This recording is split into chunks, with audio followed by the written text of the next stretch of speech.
Bonjour à tous. Dans la parachate, on nous raconte la retrouvaille de Yosef avec ses frères. La Torah nous raconte que Vayaker Yosef et Echav, Yosef a reconnu ses frères, Vehem lo ikiru, mais eux ne l'ont pas reconnu. Le sens littéral de ce verset vient nous dire que Yosef avait quitté ses frères à l'âge de 17 ans. Il en avait maintenant une trentaine, et donc il avait bien changé. Il était passé du stade d'un enfant à un adulte dans la force de l'âge. Cependant, la Chassidoute nous explique que ce verset a un sens bien plus profond. La controverse qu'il y avait entre Yosef et ses frères, c'est que Yosef considérait que on peut être un bon juif, on peut rester lié à Dieu, même en vivant dans le monde des nations, même en occupant un poste important dans la société civile, même en vivant dans une grande métropole. On peut même y éduquer ses enfants. En revanche, les frères de Yosef considéraient que si on veut rester attaché à Dieu, il faut nécessairement s'isoler du monde. C'est la raison pour laquelle ils étaient des bergers. Un berger, c'est quelqu'un qui monte dans les hauteurs, qui se sépare du monde, qui s'isole. Ils pensaient ainsi que la seule manière de s'attacher à Dieu, de rester dans le monde de la sainteté, c'est de se séparer du monde grossier, du monde physique, du monde matériel.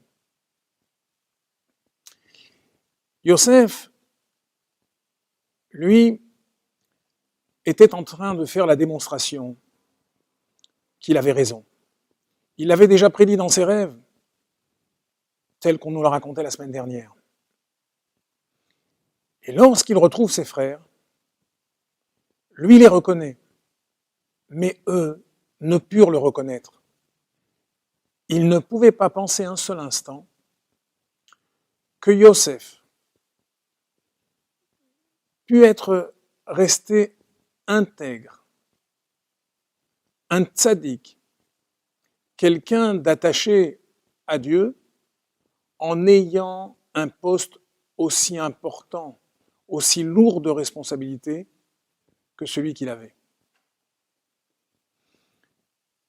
Alors, l'enseignement que l'on peut tirer de cette paracha,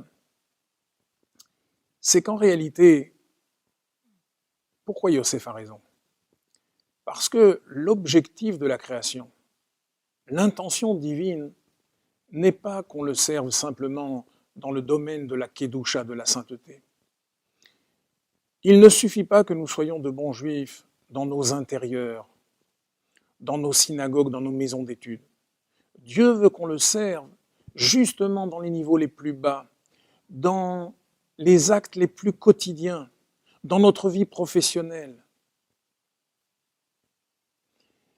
C'est là que Dieu veut résider. Et donc, chacun d'entre nous doit savoir qu'il a cette force de Yosef. Le peuple juif est appelé Tzon Yosef, le troupeau de Yosef. Noheg Katzon Yosef. De la même manière que Yosef a réussi à montrer qu'on peut être un bon juif, même en occupant un poste de responsabilité important, en vivant au milieu des nations. De la même manière qu'il a montré qu'on peut éduquer convenablement des enfants. Et la preuve, c'est que ces deux garçons ont été comptés dans les 12 tribus d'Israël. Ephraïm et Menaché, Kir-Uven ve Shimon Yihiyuli. Ces deux enfants qui ont été éduqués dans un monde hostile à la sainteté, ont été éduqués exactement de la même manière que Réhouven et Shimon, et peut-être même à un niveau plus élevé. Nous aussi, nous pouvons avoir la fierté et la fermeté de garder toutes nos valeurs, même dans notre vie de tous les jours. Au revoir à tous.